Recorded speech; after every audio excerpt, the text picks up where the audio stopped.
ಇವತ್ತಿನ video ಸೇಟು style ಅಥವಾ Marwari style samosa ಅಂತ ಏನು ಹೇಳ್ತಾರೆ ಆ ರೆಸಿಪಿ ನೋಡೋಣ. ನಾವು ಹೊರಗಡೆ ಎಲ್ಲ ತಿಂದಿರ್ತೀವಲ್ವಾ, ಆ ಸಮೋಸ ಜೊತೆ ಜಲೇಬಿ ಕೂಡ ಕೊಡ್ತಾರೆ. ಆ ಕಾಂಬಿನೇಷನ್ ಏನು ಸೂಪರ್ ಆಗಿರುತ್ತೆ. ಜಲೇಬಿ ರೆಸಿಪಿ ಇನ್ನೊಮ್ಮೆ ಯಾವಾಗಾದ್ರೂ ನೋಡೋಣ. ಬಟ್ ಇವತ್ತಿನ ವಿಡಿಯೋದಲ್ಲಿ ನಾವು ಸಮೋಸ ಮಾತ್ರ ಪರ್ಫೆಕ್ಟಾಗಿ ಹೇಗೆ ಮಾಡೋದು ಅಂತ ನೋಡೋಣ. ನಾನು ಕೂಡ ಈ ಸ್ಟೈಲ್ ಸಮೋಸ ಮಾಡೋದು ತುಂಬಾ ಕಷ್ಟ ಅಂದ್ಕೊಂಡಿದ್ದೆ. ಬಟ್ ಒಂದ್ಸರಿ ಮಾಡಿದ್ಮೇಲೆ ಗೊತ್ತಾಯ್ತಿದ್ದು ತುಂಬಾ ಸಿಂಪಲ್ ಅಂತ ಹೇಳಿ. ಪರ್ಫೆಕ್ಟ್ ಟಿಪ್ಸ್ ಆ್ಯಂಡ್ ಟ್ರಿಕ್ಸ್ ಹೇಳ್ಕೊಟ್ಟಿದ್ದೀನಿ. ಎಲ್ಲೂ ಕೂಡ ವಿಡಿಯೋನ ಸ್ಕಿಪ್ ಮಾಡ್ದಿರಾ ನೋಡಿ. ಇವತ್ತೇ ಮನೆಯಲ್ಲಿ ಟ್ರೈ ಮಾಡಿ ನೋಡಿ ಹೇಗೆ ಬಂತು ಅಂತ ನನಗೆ ಕಮೆಂಟ್ ಮಾಡಿ ತಿಳಿಸಿ. ವಿಡಿಯೋ ಇಷ್ಟ ಆದರೆ ಲೈಕ್ ಮಾಡಿ, ನಿಮ್ಮ ಫ್ರೆಂಡ್ಸ್ ಫ್ಯಾಮಿಲಿ ಎಲ್ಲರಿಗೂ ಶೇರ್ ಮಾಡಿ. ನೀವೇನು ನಮ್ಮ ಚಾನಲ್ಗೆ ಸಬ್ಸ್ಕ್ರೈಬ್ ಆಗಿಲ್ಲ ಅನ್ನೋದಿದ್ರೆ ಈ ಕೂಡಲೇ ಕೆಳಗಡೆ ಕಾಣ್ತಿರೋ ರೆಡ್ ಕಲರ್ ಸಬ್ಸ್ಕ್ರೈಬ್ ಬಟನ್ನ ಪ್ರೆಸ್ ಮಾಡಿ ಸಬ್ಸ್ಕ್ರೈಬ್ ಮಾಡಿಕೊಂಡು ನಮ್ಮ ಚಾನಲ್ಗೆ ಸಪೋರ್ಟ್ ಮಾಡಿ. ಬನ್ನಿ ತಡ ಮಾಡದೆ ವಿಡಿಯೋ ನೋಡ್ಕೊಂಡು ಬರೋಣ. ಮೊದಲಿಗೆ ಇಲ್ಲಿ 6 ಸಣ್ಣ ಸಣ್ಣ ಆಲೂಗೆಡ್ಡೆನ ಸಿಪ್ಪೆ ತೆಗೆದಿಟ್ಕೊಂಡಿದ್ದೀನಿ. ಮತ್ತು ಸ್ವಲ್ಪ ಹಸಿ ಬಟಾಣಿ ತೊಗೊಂಡಿದ್ದೀನಿ. ಇದನ್ನ ಇವಾಗ ಬೇಯಿಸ್ಕೊಳ್ಳೋಣ. ಆಲೂಗೆಡ್ಡೆನ ಸಣ್ಣದಾಗಿ ಕಟ್ ಮಾಡ್ಕೊಂಡಿದ್ದೀನಿ. ಮತ್ತು ಸ್ವಲ್ಪ ಬಟಾಣಿ ಕೂಡ ಹಾಕಿಬಿಟ್ಟು ರುಚಿಗೆ ತಕ್ಕಷ್ಟು ಉಪ್ಪು ಹಾಕಿಬಿಟ್ಟು ಇದನ್ನು ಸ್ವಲ್ಪ ಬೇಯಲಿಕ್ಕೆ ಬಿಡೋಣ. ಅಂದರೆ ಪೂರ್ತಿ ಮ್ಯಾಶ್ ಆಗೋದು ಬೇಕಾಗಿಲ್ಲ ನಮಗೆ. ಸ್ವಲ್ಪ ಅದು ಸಾಫ್ಟ್ ಆದರೆ ಸಾಕು. ನಾವು ಹೇಗಿದ್ರೂ ಮತ್ತೆ ಅದನ್ನು ಎಣ್ಣೆಲಿ ಕರಿತೀವಲ್ವ, ಅದಕ್ಕಾಗಿ ಇವಾಗ ಒಂದು 10 ನಿಮಿಷ ಬಿಟ್ಬಿಟ್ಟು ಇದನ್ನು ಚೆಕ್ ಮಾಡ್ತಾಯಿದ್ದೀನಿ. ಹೀಗೆ ಒಂದು ಸ್ಪೂನಲ್ಲಿ ಈ ರೀತಿ ಕಟ್ ಮಾಡಿಕೊಂಡ್ರೆ ಈಸಿಯಾಗಿ ಕಟ್ ಆಗಬೇಕು. ಇಷ್ಟು ಬೆಂದರೆ ಸಾಕು, ಪೂರ್ತಿ ಮ್ಯಾಶ್ ಆಗೋ ರೀತಿ ಬೇಯೋ ಅವಶ್ಯಕತೆ ಇಲ್ಲ. ಇದನ್ನು ಇವಾಗ ಆಫ್ ಮಾಡ್ಕೊಂಡಿದ್ದೀನಿ ಸ್ಟವ್ನ. ಆಲೂಗೆಡ್ಡೆ ಬೇಯೋ ಅಷ್ಟರಲ್ಲಿ ನಾವು ಈ ಕಡೆ ಹಿಟ್ಟನ್ನ ಕಲಸಿಟ್ಕೊಬಿಡೋಣ. 150 ಗ್ರಾಮ್ನಷ್ಟು ಮೈದಾ ತಗೊಂಡಿದ್ದೀನಿ. ನಾನಿಲ್ಲಿ ಎಲ್ಲ ಇಂಗ್ರೀಡಿಯೆಂಟ್ಸ್ನೂ ಕರೆಕ್ಟಾಗಿ ತೂಕ ಹಾಕಿಬಿಟ್ಟು ತಗೊಂಡಿದ್ದೀನಿ, ಎಲ್ಲೂ ಕೂಡ ಹೆಚ್ಚು ಕಮ್ಮಿ ಆಗಬಾರ್ದು ಅಂತ ಹೇಳಿ. ರುಚಿಗೆ ತಕ್ಕಷ್ಟು ಉಪ್ಪು ಮತ್ತು ಸ್ವಲ್ಪ ಅಂದರೆ ಒಂದು 1/4 ಟೀ ಸ್ಪೂನಷ್ಟು ಅಜ್ವೈನ್ ತಗೊಂಡಿದ್ದೀನಿ. ಅಂದರೆ ಜೀರಿಗೆ ಥರ ಸಣ್ಣಗಿರುತ್ತಲ್ಲ ಅದು. ಇಷ್ಟನ್ನು ಹಾಕಿ ಒಮ್ಮೆ ಡ್ರೈ ಮಿಕ್ಸ್ ಮಾಡ್ಕೊತಾ ಇದ್ದೀನಿ. 25 ಗ್ರಾಮ್ನಷ್ಟು ತುಪ್ಪನ ಕರಗಿಸ್ಬಿಟ್ಟು ಹಾಕ್ಕೊಂಡಿದ್ದೀನಿ. ಮತ್ತು 60 ಗ್ರಾಮ್ನಷ್ಟು ಉಗುರು ಬೆಚ್ಚಗಿರೋ ನೀರನ್ನ ಸ್ವಲ್ಪನೇ ಹಾಕ್ಕೊಂಡು ಇವಾಗ ಇದನ್ನು ಕಲಿಸ್ತಾ ಹೋಗ್ತೀನಿ. ಹೊರಗಡೆ ಎಲ್ಲರೂ ಅಡುಗೆ ಮಾಡುವಾಗ ಅಂದರೆ ಹೋಟೆಲಲ್ಲಾಗ್ಬೋದು, ಬೇಕ್ರಿಗಳಲ್ಲಾಗ್ಬೋದು, ಸ್ವೀಟ್ ಅಂಗಡಿಗಳಲ್ಲಾಗ್ಬೋದು, ಸ್ಟ್ರೀಟ್ ಅಂಗಡಿಗಳಲ್ಲಾಗ್ಬೋದು, ಎಲ್ಲೇ ಆಗ್ಬೋದು, ಒಟ್ಟಿನಲ್ಲಿ ಹೊರಗಡೆ ಅಡುಗೆ ಮಾಡೋರು ಎಲ್ಲರೂ ಕೂಡ ಎಲ್ಲ ಐಟಮ್ಸ್ನೂ ತೂಕ ಮಾಡೇ ಹಾಕೋದು. ಯಾರೂ ಕೂಡ ಅಂದಾಜಲ್ಲಿ ಹಾಕೋದಿಲ್ಲ. ಹಾಗಾಗಿ ನಾನಿಲ್ಲಿ 1 kg ರೆಸಿಪಿನ 150 ಗ್ರಾಮಿಗೆ ಕನ್ವರ್ಟ್ ಮಾಡಿಕೊಂಡು ನಿಮಗೆ ಹೇಳ್ಕೊಡ್ತಾ ಇದ್ದೀನಿ, ಸ್ವಲ್ಪ ಅಮೌಂಟಲ್ಲಿ ಹೇಗೆ ಮಾಡೋದು ಅಂತ ಹೇಳಿ. ಈ ಹಿಟ್ಟನ್ನ ಚೆಂದ ಒಂದು 5 ನಿಮಿಷ ಮಿದ್ಕೋಬೇಕು, ಪೂರ್ತಿ ಒಂದಕ್ಕೊಂದು ಇಟ್ಕೊಳ್ಳೋ ಥರ. ನೆಕ್ಸ್ಟ್ ಇದನ್ನ ಒಂದು 10ರಿಂದ 15 ನಿಮಿಷ ಚೆನ್ನಾಗಿ ನೆನೆಯೋಕೆ ಎತ್ತಿಟ್ಬಿಡೋಣ ಈ ಹಿಟ್ಟನ್ನ. ಅಷ್ಟರಲ್ಲಿ ನಾವು ಒಳಗಡೆ ಹಾಕಲಿಕ್ಕೆ ಸ್ಟಫಿಂಗ್ಸ್ನ ರೆಡಿ ಮಾಡ್ಕೋಬೋದು. ಇಲ್ಲಿ ನಾನು ಆಲೂಗೆಡ್ಡೆ ಮತ್ತು ಬಟಾಣಿನ ಬೇಯಿಸ್ಕೊಂಡಿದ್ದಂಥ ನೀರಿದೆಯಲ್ಲ ಅದನ್ನು ಬಸ್ಕೊತಾ ಇದ್ದೀನಿ. ನೆಕ್ಸ್ಟ್ ಇಲ್ಲಿ ಸ್ಟಫಿಂಗ್ಸ್ ರೆಡಿ ಮಾಡ್ಕೊಳ್ಳೋಣ. ಒಂದು ಪ್ಯಾನ್ಗೆ ಒಂದು 5ರಿಂದ 6 ಸ್ಪೂನಷ್ಟು ಎಣ್ಣೆ ಹಾಕ್ಕೊಂಡಿದ್ದೀನಿ. ಮತ್ತು 1 ಟೀ ಸ್ಪೂನಷ್ಟು ಧನಿಯಾ ಬೀಜ ಹಾಕ್ಕೊಂಡಿದ್ದೀನಿ. ಸ್ವಲ್ಪ ಕೈಯಲ್ಲಿ ಕ್ರಷ್ ಮಾಡಿ ಕೂಡ ಹಾಕ್ಕೋಬೋದು. ಮತ್ತು ಒಂದು 1/4 ಟೀ ಸ್ಪೂನಷ್ಟು ಜೀರಿಗೆ ಹಾಕ್ಕೊಂಡಿದ್ದೀನಿ.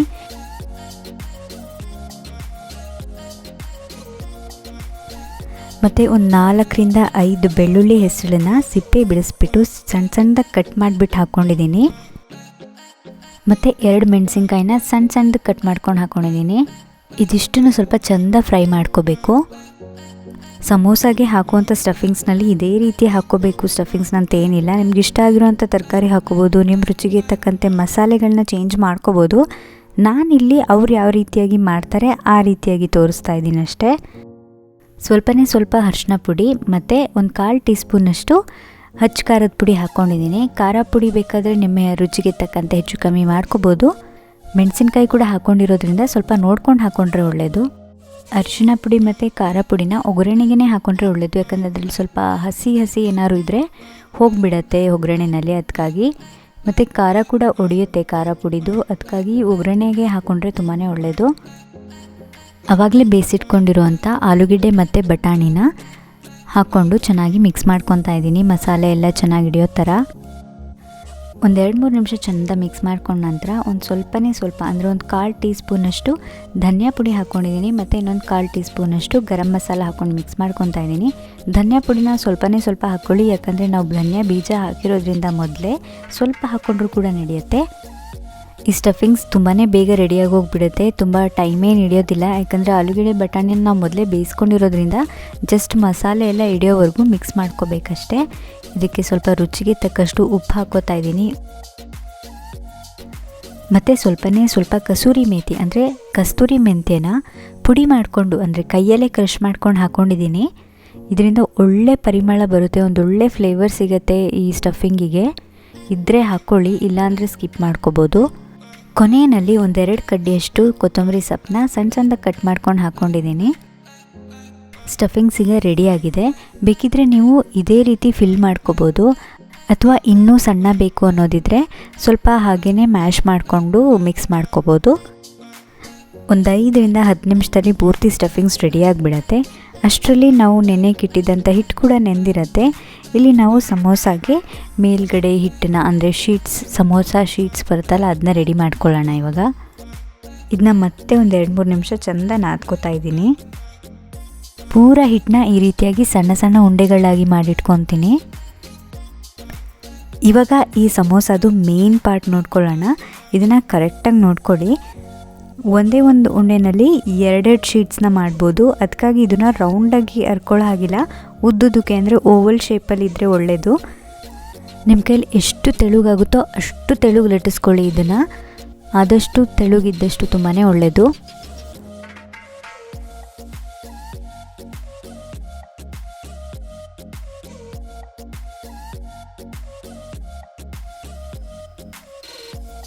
ಪೂರ ಲಟ್ಸ್ಕೊಂಡ್ಮೇಲೆ ಇದು ಕರೆಕ್ಟಾಗಿ ಮಧ್ಯದಲ್ಲಿ 2 ಪಾರ್ಟ್ ಆಗೋ ರೀತಿ ಕಟ್ ಮಾಡ್ಕೊಬೇಕು.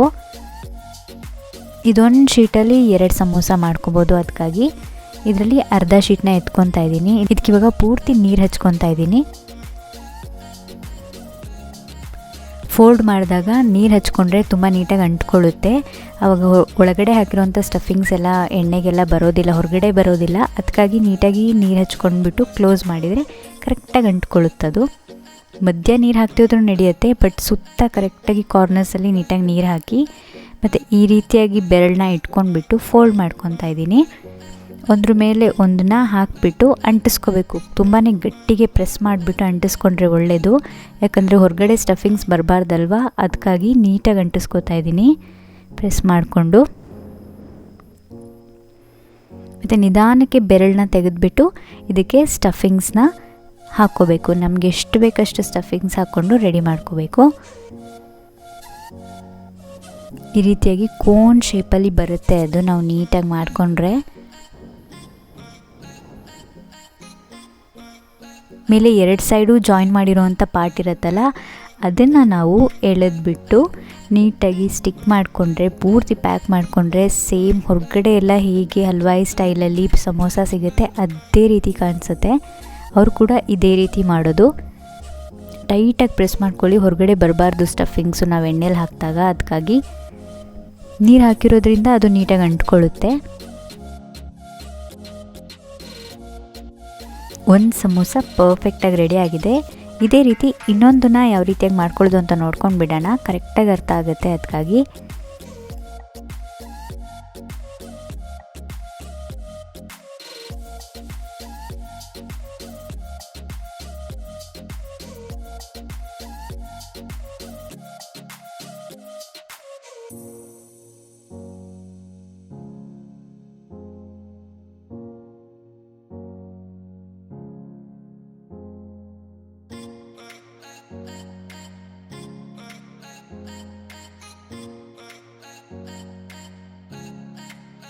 ಇದೇ ರೀತಿ ಮಾಡಿಕೊಂಡು ಎಲ್ಲ ಸಮೋಸಾನೂ ರೆಡಿ ಮಾಡಿ ಇಟ್ಕೊಂಡಿದ್ದೀನಿ. ಇಲ್ಲಿ ಎಣ್ಣೆ ಬಿಸಿ ಆದಮೇಲೆ ಸಮೋಸಾನ ಒಂದೊಂದೇ ಎಣ್ಣೆಗೆ ಹಾಕ್ಕೊಂಡು ತಿರುಗಿಸ್ಕೊಂಡು ಬೇಯಿಸ್ಕೊತಾ ಇದ್ದೀನಿ.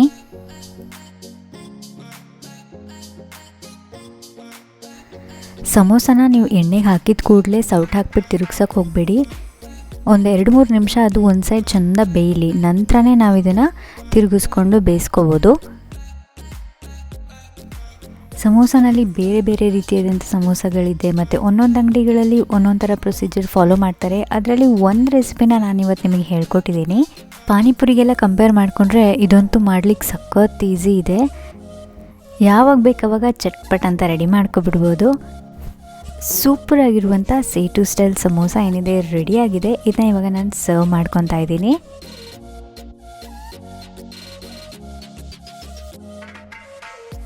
ಈ ಸಮೋಸ ಜೊತೆ ಒಂದು ಒಳ್ಳೆ ಟೊಮ್ಯಾಟೊ ಕೆಚಪ್ ಮತ್ತು ಮೆಣಸಿನ್ಕಾಯಿ, ಫ್ರೈಡ್ ಮೆಣಸಿನ್ಕಾಯಿ ಇದ್ರಂತೂ ಸಖತ್ ಕಾಂಬಿನೇಷನ್.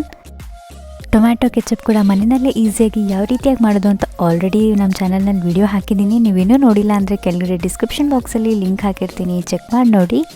ನೋಡಿದ್ರಲ್ವಾ ಹಲ್ವಾಯಿ ಸ್ಟೈಲ್ ಸಮೋಸ ಮಾಡೋದು ಎಷ್ಟು ಸಿಂಪಲ್ ಅಂತ ಹೇಳಿ. ನೀವು ಕೂಡ ಮನೇನ ಟ್ರೈ ಮಾಡಿ ನೋಡಿ ಹೇಗೆ ಬಂತು ಅಂತ ನನಗೆ ಕಮೆಂಟ್ ಮಾಡಿ ತಿಳಿಸಿ. ವಿಡಿಯೋ ಇಷ್ಟ ಆದರೆ ಲೈಕ್ ಮಾಡಿ, ನಿಮ್ಮ ಫ್ರೆಂಡ್ಸ್ ಫ್ಯಾಮಿಲಿ ಮತ್ತು ನಿಮ್ಗೆ ಗೊತ್ತಿರೋರಿಗೆ ಎಲ್ಲರಿಗೂ ಈ ವಿಡಿಯೋನ ಶೇರ್ ಮಾಡಿ. ನೀವೇ ನಮ್ಮ ಚಾನಲ್ಗೆ ಸಬ್ಸ್ಕ್ರೈಬ್ ಆಗಿಲ್ಲ ಅನ್ನೋದಿದ್ರೆ ಈ ಕೂಡಲೇ ಸಬ್ಸ್ಕ್ರೈಬ್ ಆಗಿ. ನಾನು ನಿಮಗೆ ಸಿಗ್ತೀನಿ ಮತ್ತೊಂದು ವಿಡಿಯೋ ಜೊತೆ. ಅಲ್ಲಿವರೆಗೂ ಹ್ಯಾಪಿ ಕುಕಿಂಗ್.